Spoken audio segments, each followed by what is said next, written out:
마태복음 23장 13절로 28절 말씀 함께 읽었습니다.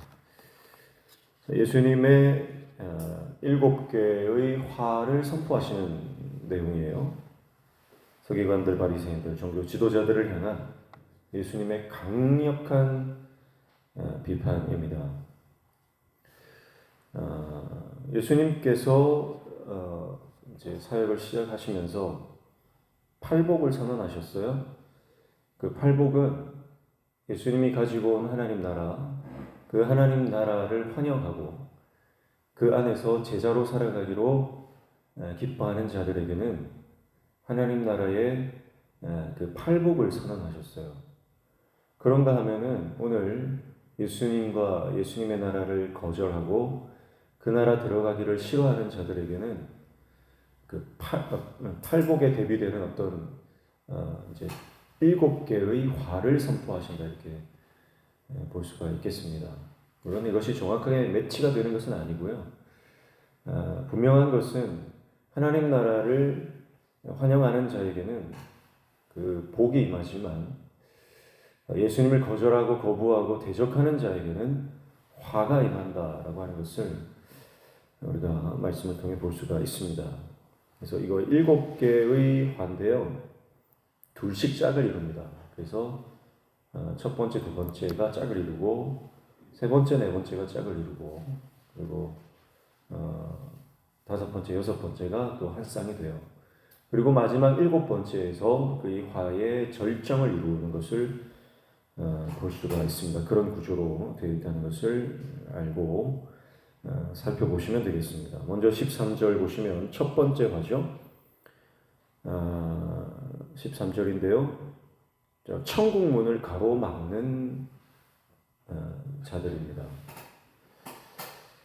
화 있을진저 외식하는 서기관들과 바리새인들이요, 너희는 천국 문을 사람들 앞에서 닫고 너희도 들어가지 않고 들어가려 하는 자도 들어가지 못하게 하는도다, 그렇게 말씀하죠. 자, 천국 문을 가로막고 있는 죄예요. 천국 문을 가로막으면서 자기도 안 들어가는데 다른 사람도 못 들어가게 막고 있다고 하는 것입니다. 평행복문인 누가복음 11장 52절에는 이 말씀을 한 율법 교사에게 주시고 있는데요. 특별히 이제 그들이 지식의 열쇠를 가지고 있다, 이렇게 말씀하세요. 지식의 열쇠. 그러니까 이들은요, 많은 지식이 있습니다. 하나님에 대한 많은 지식이 있는데 그 지식이 오히려 천국에 들어가지 못하게 하는 게 되는 것입니다. 그래서 우리가 많이 배웠다고 천국 가는 거 아니에요. 지식으로 천국 가는 거 아니에요. 오직 예수 그리스도를 믿고 그분을 환영하고 그분의 말씀대로 살아가는 자가 천국이 허락되는 거죠. 다른 것으로 천국 갈 수 없습니다. 많은 지식이 구원을 이루지 못한다는 거죠. 15절에는 두 번째 화를 선포하시는데요. 교인을 지옥 자식 되게 하는 그들의 모습을 볼 수가 있습니다. 자, 그들은 유대교를 전하는데요. 유대교를 전함에 있어서 굉장한 열심이 있습니다. 15절 보시면 교인 한 사람 얻기 위해 바다와 육지를 두루 다니다가 생기면 너희보다 배나 더 지옥 자식이 되게 하는도다, 이렇게 말해요. 바다와 육지를 두루 다닌다. 한 사람, 교인 한 사람 얻기 위해서. 여러분, 잘못된 지식을 가지고 잘못된 열심을 내면 낼수록 더 결과는 비참합니다. 지금 종교 지도자들이 꼭 그런 형편이고요. 오늘날로 치면 이단들을 보십시오. 이단들은 전도를 어마무시하게 합니다. 정말 그들이 어쩌면 전도하는 것이 자신들의 모든 것인 것처럼 목숨 걸고 전도를 하는데요. 그들이 목숨 걸고 전도하면 할수록 그 사람을 한 사람 전도하면 그 사람은 그 이단에 들어가서 완전히 멸망하게 되는 거죠. 그러니까 우리가 잘못된 열심을 내는 것은 열심을 내면 낼수록 더 참담하다라고 하는 것입니다. 열심으로도 천국 갈 수 없죠. 열심으로 천국 가는 거 아니에요. 믿음으로 천국 가는 거예요. 그래서 지옥 자식 되게 한다라고 하는 것은요, 결국은 지옥에 들어가는 인생이 되고 마는 것입니다. 두 번째 화를 선포하시고요. 그러니까 첫 번째, 두 번째 화는 이제 천국에 들어가지 못하게 하는 그런 맥락에서 말씀을 하고 있습니다. 16절부터 22절까지 보시면 이제 16절에는 세 번째 화를 선포하고 계시는데요. 하나님과 사람을 기만하는 그들의 행위를 말합니다. 특별히 맹세를 다루고 있어요. 맹세. 16절 보시면 화 있을진저 눈먼 인도자여 너희가 말하되 누구든지 성전으로 맹세하면 아무 일 없거니와 성전의 금으로 맹세하면 찍힐지라 하는도다. 이렇게 말해요. 자, 맹세라고 하는 것이 맹세를 하면 구속력이 있거든요. 그런데 그 구속력의 강도를 그들이 규정을 해놨어요. 그러니까 성전을 향해서 내가 맹세한다 이러면 그 구속력이 별로 없는 거예요. 그런데 성전에 있는 금으로 내가 맹세한다 그러면 굉장한 구속력이 생깁니다. 또 뭐죠? 제단에 18절 보면 제단으로 맹세하면 아무 일 없는데 제단 위에 있는 예물을 가지고 맹세를 하면 그게 효용이 있다 이렇게 보는 거예요. 자, 그러니까요, 공통점이 뭡니까? 공통점은 그 안에 종교 지도자들의 더러운 탐욕이 그 안에 들어있는 거예요. 그러니까 물질이죠. 성전이 아니라 금이고, 제단이 아니라 예물이죠. 그러니까 물질적인 것, 그것을 가지고 맹세를 하게 만들면 이제 결국은 종교 지도자들에게 이익이 돌아오는 거예요. 그들의 가르침으로 백성들은 맹세의 효과가 더 나은 수단을 선호하는 거죠. 물질입니다. 돈입니다. 금이고 예물입니다. 결국 그것이 종교 지도자들에게 돌아가는 거예요. 그러니까 이 어떤 그 규정을 만들 때 자기들이 금전적인 이득을 취할 수 있는 그런 규정들을 다 만들어 놓은 거죠. 그러니까 바리새인들, 서기관들, 종교 지도자들이 얼마나 이 탐심이 가득한가를 알 수 있는 거예요. 또 23절에 보면 네 번째 화를 선포하시는데요. 화 있을진저 외식하는 서기관들과 바리새인들이여 너희가 박하와 해양과 근처의 11조는 들이되 율법에 더 중한 바 정의와 긍휼과 믿음은 버렸도다. 그러나 이것도 행하고 저것도 버리지 말아야 할지니라. 이렇게 말씀합니다. 네 번째 화의 내용은 11조에 관한 내용인데요. 특별히 이 11조는 종교 지도자들에게 있어서 철저하게 지켰던 겁니다. 철저하게. 박하와 회양과 근체라고 하는 것은요, 식물이에요, 식물.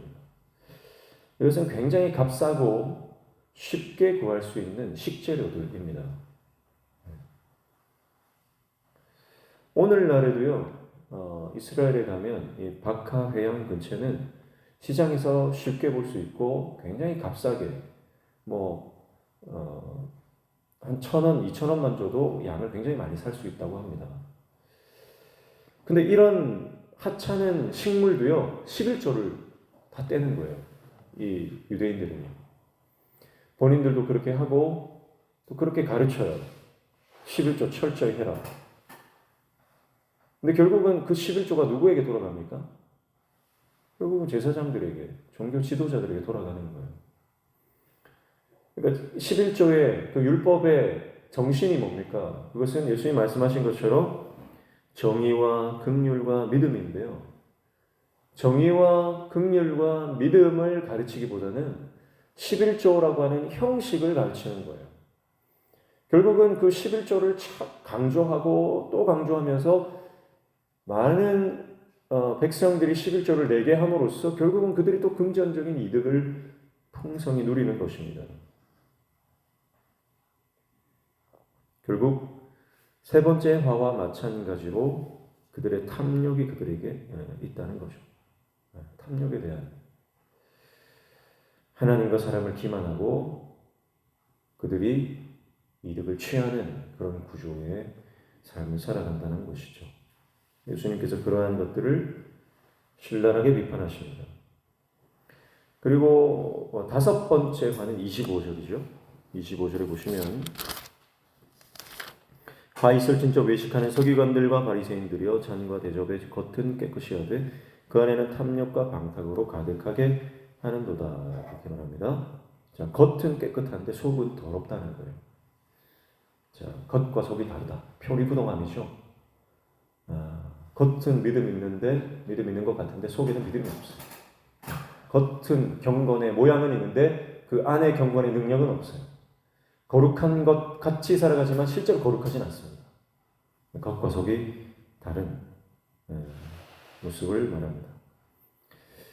중요한 것은 내면인데요. 내면은 더럽습니다. 내면에는 믿음이 없습니다.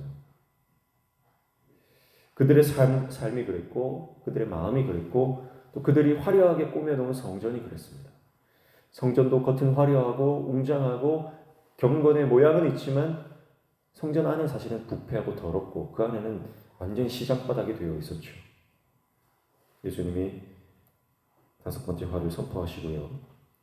여섯 번째 27절이죠. 27절에 보면 화 있을진저 외식하는 서기관들과 바리새인들이여 회칠한 무덤 같으니 겉으로는 아름답게 보이나 그 안에는 죽은 사람의 뼈와 모든 더러운 것이 가득하도다.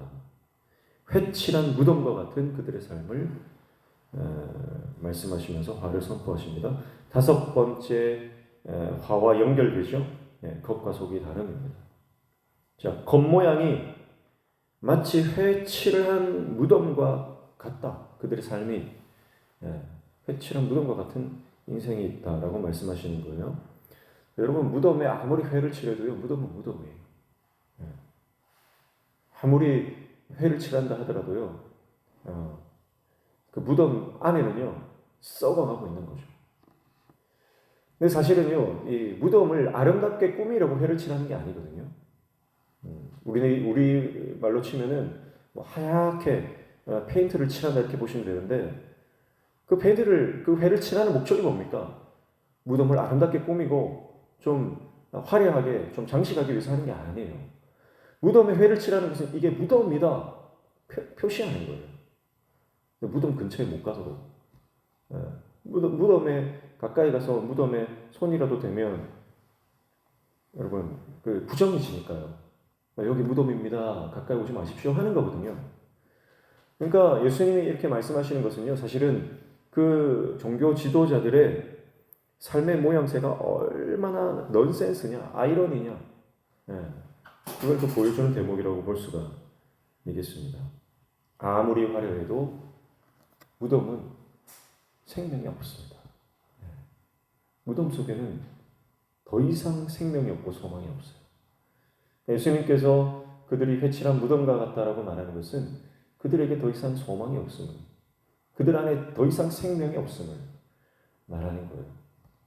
왜냐하면 그들은 끝까지 돌이키지 않고 끝까지 예수님을 거절하고 심지어 예수님을 잡아 죽이고자 하는 살해를 모의하고 있기 때문에 그렇습니다.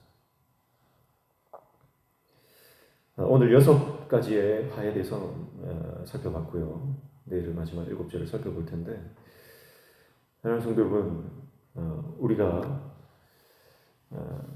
팔복, 하나님의 복을 받는 인생이 되어야 되지 예수님의 이런 화를 선포하는 대상이 되어서는 안 될 줄로 믿습니다. 오늘 말씀에 보면요, 예수님이 강조하는 게 있는데 16절에 보면 눈먼 인도자요 그랬어요. 눈먼 인도자요. 눈이 멀었다. 17절에 어리석은 맹인들이요 그랬어요. 어리석은 맹인들이요. 보지 못한다는 거죠. 19절에도 맹인들이요. 어느 것이 크냐? 맹인들이요. 24절에도 맹인된 인도자요. 맹인인데요. 인도자래요. 26절에 보면 눈먼 바리새인이요. 눈먼 바리새인이요. 영적으로 이들은요. 아무것도 보지를 못합니다. 아무것도 보지를 못해요. 말씀을 늘 읽지만 눈으로는 보지만 영적인 눈이 닫혀 있기 때문에 말씀의 뜻을 깨닫지는 못하는 거예요. 예수님이 자신들 눈앞에 있지만 예수님을 보고도 그분이 하나님의 아들이심을 깨닫지 못합니다. 이것이 그들의 영적인 상태입니다. 사랑하는 성도 여러분, 오늘 저와 여러분의 영안이 열려지기를 축복합니다. 영안이 열려져야 됩니다. 바리새인들처럼 그들의 삶이 종교적이라고 해도 소용이 없습니다. 교회를 아무리 오래 다니면 뭐합니까? 예수님을 깨닫지 못하고 예수님을 환영하지 못한다면 그들은 여전히 영적인 맹인이다라고 하는 것이죠. 영적인 맹인으로 살아갈 때 결국은 이 화를 면하지 못하게 되는 것입니다. 사랑하는 성도 여러분, 오늘 하나님께서 우리의 영을 열어주시고 주님을 바라볼 수 있도록 우리의 시선이 주님께 고정되도록 그렇게 우리를 붙들어 주시는 은혜를 경험하시기를 축복합니다. 그래서 오늘 하루도 주님을 바라보고 하나님의 뜻을 깨닫고 주님과 동행하는 하나님의 복, 천국의 복을, 하나님 나라의 복을 누리는 인생 다 되시기를 주님의 이름으로 축복합니다. 기도하겠습니다. 하나님 아버지, 우리 앞에 하나님 나라의 복도 있고 또 다른 한편에는 예수님이 강력하게 선포하시는 화도 놓여 있는데 예수님 안에 거하며 이 하나님 나라의 복을 누리는 인생 되게 하여 주시고 닫혀있는 우리의 눈과 귀가 열려 하나님 나라와 또 예수 그리스도를 영원히 열려 바라볼 수 있는 믿음의 사람 되게 도와 주시옵소서. 오늘 아침에도 주님 앞에 나와 간구하며 기도하는 모든 기도의 제목들, 마음의 소원들 들어 응답하여 주시고 말씀하여 주시며 삶의 모든 막혀진 문제들이 열려지는 형통의 은혜를 허락하여 주시옵소서. 예수님의 이름으로 기도하옵나이다.